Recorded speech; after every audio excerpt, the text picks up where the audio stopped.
નમસ્કાર, તમે જોઈ રહ્યા છો ચક્રવાત ન્યૂઝ। ત્યારે મહત્વપૂર્ણ સમાચારો સાથે હું નિકિતા।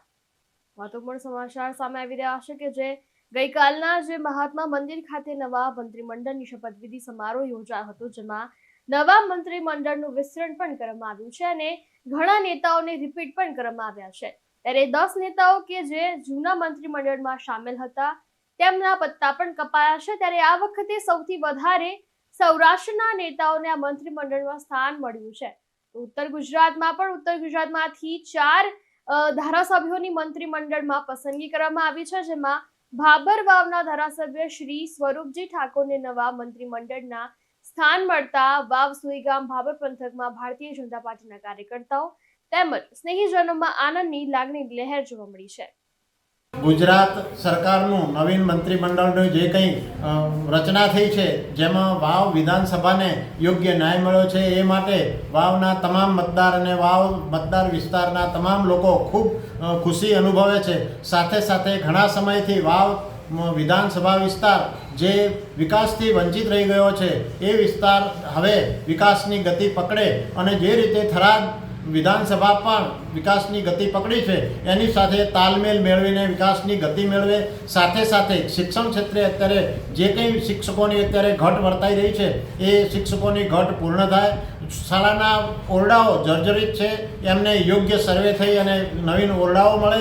જ્યાં ઓરડાઓની ઘટ હોય ત્યાં યોગ્ય ઓરડાઓ મળે। સાથે સાથે આરોગ્યની કામગીરીમાં ઘણા બધા પ્રાથમિક આરોગ્ય કેન્દ્ર, પેટા આરોગ્ય કેન્દ્ર પણ અત્યારે કાર્યાન્વિત છે, પરંતુ સ્ટ્રક્ચરના અભાવે, મકાનના અભાવે આ જે પીએચસી અત્યારે અલગ અલગ જગ્યાએ બેસીને જે કામ કરી રહ્યા છે, જેમ કે ઉચોસણ, ભાટવર, ભરડવા, આ બધા પ્રાથમિક આરોગ્ય કેન્દ્ર પણ યોગ્ય રીતે મકાન બને અને એનું વ્યવસ્થિત રીતે કામકાજ ચાલુ થાય, એવી પણ લોકોની અપેક્ષાઓ છે। સાથે સાથે નવો ધરણીધર તાલુકો પણ બન્યો છે।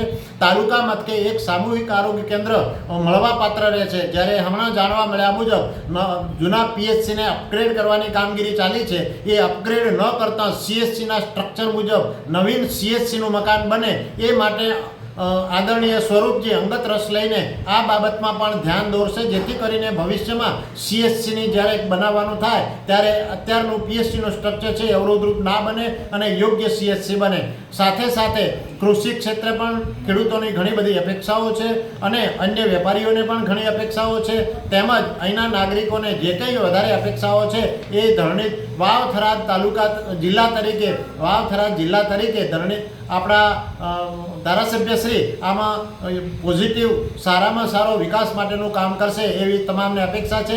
આ માટે હું આદરણીય શંકરભાઈ ચૌધરી સાહેબ, ભૂપેન્દ્રભાઈ પટેલ સાહેબ અને નરેન્દ્ર મોદી સાહેબનો ખૂબ ખૂબ આભાર માનું છું અને નવા વર્ષની ભેટ જે એમણે આપી છે એ માટે વાવ વિધાનસભા વિસ્તારના તમામ મતદારો અને તમામ માણસોએ એમનો ખૂબ આભાર માને છે। ધન્યવાદ। મારું નામ રામસિંહભાઈ રાજપૂત। આજે જ્યારે ગુજરાતની અંદર નવું મંત્રીમંડળની રચના થઈ છે, ત્યારે આપણા વાવની અંદર વાવના ધારાસભ્ય શ્રી સ્વરૂપજી ઠાકોરને મંત્રીમંડળમાં સમાવેશ કરી અને વાવની પ્રજાને એક નવું મતલબમાં બિંદુ મળી છે કે હમણાં માનનીય શંકરભાઈ ચૌધરી સાહેબે વાવ થરાદને જિલ્લો બનાવી અને વાવને થરાદના વિકાસને ખૂબ વેગવંતો કર્યો છે, ત્યારે અત્યારે વાવ વિધાનસભાને મંત્રીપદ આપીને એક યુવાન અને ઉત્સાહી ધારાસભ્ય હોય આની પ્રજા ખૂબ જ ખુશી મનાવી રહી છે। દિવાળી જેવો માહોલ થયો છે, તો એ દિવાળીમાં ડબલ દિવાળી જેટલો કાર્યક્રમની અંદર માહોલ છે અને લોકોની અપેક્ષા પણ છે કે હવે માનીને ત્યાં શંકરભાઈ ચૌધરી છે અને અહીંયા મંત્રીપદ વાવ સ્વરૂપજી ઠાકોરને મળ્યો હોવાથી અહીંયા વાવમાં કચેરીઓ પણ નવી મળશે એવી લોકોને આશા છે અને લોકોમાં ખૂબ ઉત્સાહ છે, કાર્યકરો ખૂબ ખુશ થયા છે, યુવાનોને ઉત્સાહી છે, તો વાવનો વિકાસ પણ વેગવંતો બનશે। કરણસિંહ રાજપૂત સાથે ચક્રવાત થરાદ। Thank you.